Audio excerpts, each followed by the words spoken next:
Isang magandang umaga, magandang hapon, magandang gabi kung saan mga kayo naroroon, ano? So, garini nga pala ako mga giliw gumawa ng cinnamon roll. Ayan, siyempre, nag-selfie muna tayo bago tayo mag-umpisa mga giliw. At ayan na, inutay-utay ko na nga mag-roll yung mga giliw. Bali yan ay cinnamon roll. At ayan, naglatag na ako ng dough. At nilagyan ko na ng, pinahiran ko muna siya mga giliw ng margarine at saka ng nilagyan ko na rin siya mga giliw ng cinnamon sugar mga giliw. So ganyan lang ako pagka gumagawa ng cinnamon roll dito sa aking tindahan. At mga giliw, yung cinnamon roll na yan ay mabenta rin dito sa aking tindahan. So ayan, ginagawa ko na yan ay pan-display ko kinabukasan. So nag-start nga pala ako mga giliw na production ay around 3:30 to hanggang 6. So assorted na yun mga giliw na aking gagawin paninda sa kinabukasan. So ayan mga giliw, at ikakat na natin yung mga giliw. So ayan ang style ng aking pagkat. So nawala na yung mga tali ng harina ko, straw ang ginamit ko mga giliw. So hindi ako nagtagal dyan sa pagkat na yan kasi madulas yung straw. Kung yan ay yung mga tali ng harina, napakaganda mga giliw. Kasi napakalinis ng cut mga giliw kapag ganyan ang gagawin mo, na cut yung gagamitan mo ng tali.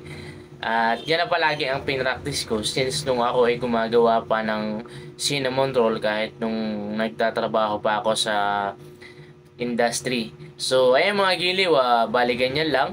At pagkatapos yung mga giliw, yung pinaka lyanera niyan ay lalagyan ko ng mga 1 tablespoon ng brown sugar and then 1 tablespoon ng water para habang naluluto siya, nagka-caramelize siya at the same time flavor ng cinnamon roll, ano?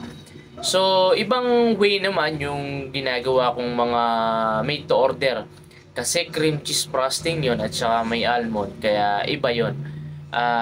Bali yung dough niya is the same pero yung process niya wala yung caramel at the bottom at syempre cream cheese frosting yon kaya mas masarap. So itong aking pan-display na to, ang pinapahid ko lang dito mga giliw ay buttercream at saka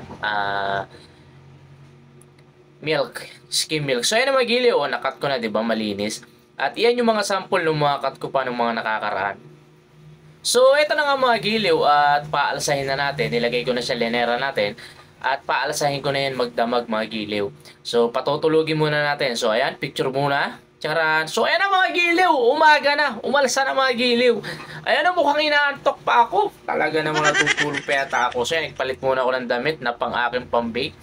Kasi pawisan ako dito bago matapos. So ayan mga giliw, at dahan-dahan lang tayo sa pag-egwas para hindi ma-deform at para hindi bumagsak yung ating cinnamon.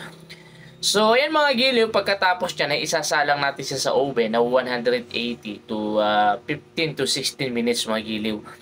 Bali, dalawang tray ang ginagawa ko kasi yung isa ay pang supply ko doon sa aking client na nagre-reseller ng aking mga tinapay. So, ayan mga giliw, at isasalang na natin. O, timo, mukhang seryoso pa ako. Kulang pa ako sa tulog mga giliw kasi 3:30 gising na ako. So, ayan na mga giliw, at isalang na natin sa oven. So, after natin may isalang na mga giliw, ayan, luto na. And na-cool down ko na rin siya mga giliw, at ayan, nilagyan ko na siya ng buttercream. So, pahira natin para dumikit yung ating isasawsaw natin yan sa skim milk mga giliw.